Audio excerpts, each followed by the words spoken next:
बिस्मिल्लाहिर्रहमानिर्रहीम, अस्सलाम वालेकुम, वेलकम टू माय चैनल दावत इस्लाम। मैं हूं आपका दोस्त शफकत अली ऑफिशियल। उम्मीद करता हूं कि आप सब लोग ईमान के आला दर्जे पे होंगे। सूरतुल अल तौबा के या नंबर 92 का तर्जुमा। इसी तरह उन लोगों पर भी कोई इतराज का मौका नहीं है जिन्होंने खुद आकर तुमसे दरखास्त की थी कि हमारे लिए सवारियां बहम पहुंचाई जाएं, और जब तुमने कहा कि मैं तुम्हारे लिए सवारियों का इंतजाम नहीं कर सकता तो वो मजबूरन वापस आ गए। और हाल ये था कि उनकी आंखों से आंसू जारी थे और उन्हें इस बात का बड़ा रंज था कि वो अपने खर्च पर शरीक जहाद होने की हिम्मत नहीं रखते। सूरतुल अल तौबा हाशिया नंबर 93। ऐसे लोग जो खिदमत दीन के लिए बेताब हों और अगर किसी हकीकी मजबूरी के सबब से या जरा ना पाने की वजह से अमलन खिदमत न कर सके तो उनके दिल को उतना ही सख्त सदमा हो जितना किसी दुनिया परस्त को रोजगार छूट जाने या किसी बड़े नफे के मौके से महरूम रह जाने का हुआ करता है।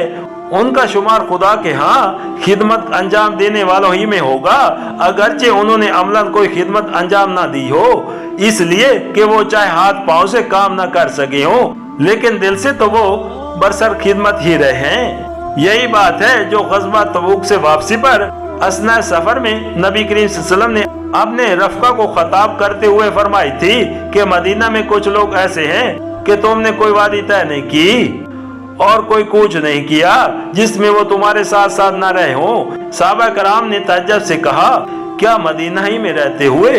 फरमाया, हाँ मदीना ही में रहते हुए, क्योंकि मजबूरी ने उन्हें रोक लिया था, वरना वो खुद रोकने वाले न थे। सूरतुल अल तौबा के या नंबर 93 का तर्जुमा।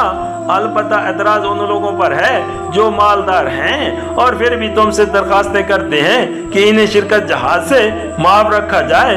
इन्होंने घर बैठने वालों में शामिल होना पसंद किया और अल्लाह ने इनके दिलों पर ठप्पा लगा दिया, इसलिए अब ये कुछ नहीं जानते कि अल्लाह के यहाँ उनकी रविश का क्या नतीजा निकलने वाला है। सूरतुल अल तौबा के या नंबर 94 का तर्जुमा।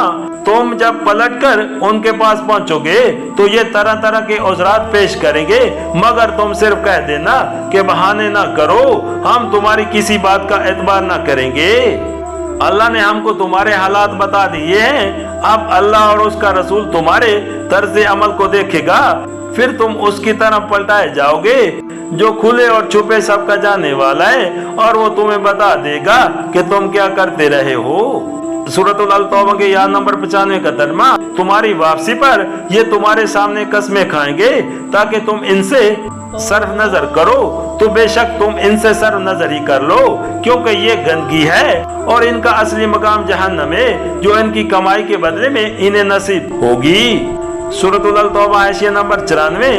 पहले फिक्रे में सर नजर से मुराद दरगुजर है और दूसरे फिक्रे में कता तलक, यानी वो तो चाहते हैं कि तुम उनसे तर्ज न करो, मगर बेहतर ये है कि तुम इनसे कोई वास्ता ही न रखो और समझ लो कि तुम इनसे कट गए और वो तुमसे। सूरतुल अल तौबा के या नंबर 96 का तर्जुमा। ये तुम्हारे सामने कसमें खाएंगे ताकि तुम इनसे राजी हो जाओ, हालांकि अगर तुम इनसे राजी हो भी गए तो अल्लाह हरगिज ऐसे फासिक लोगों से राजी ना होगा।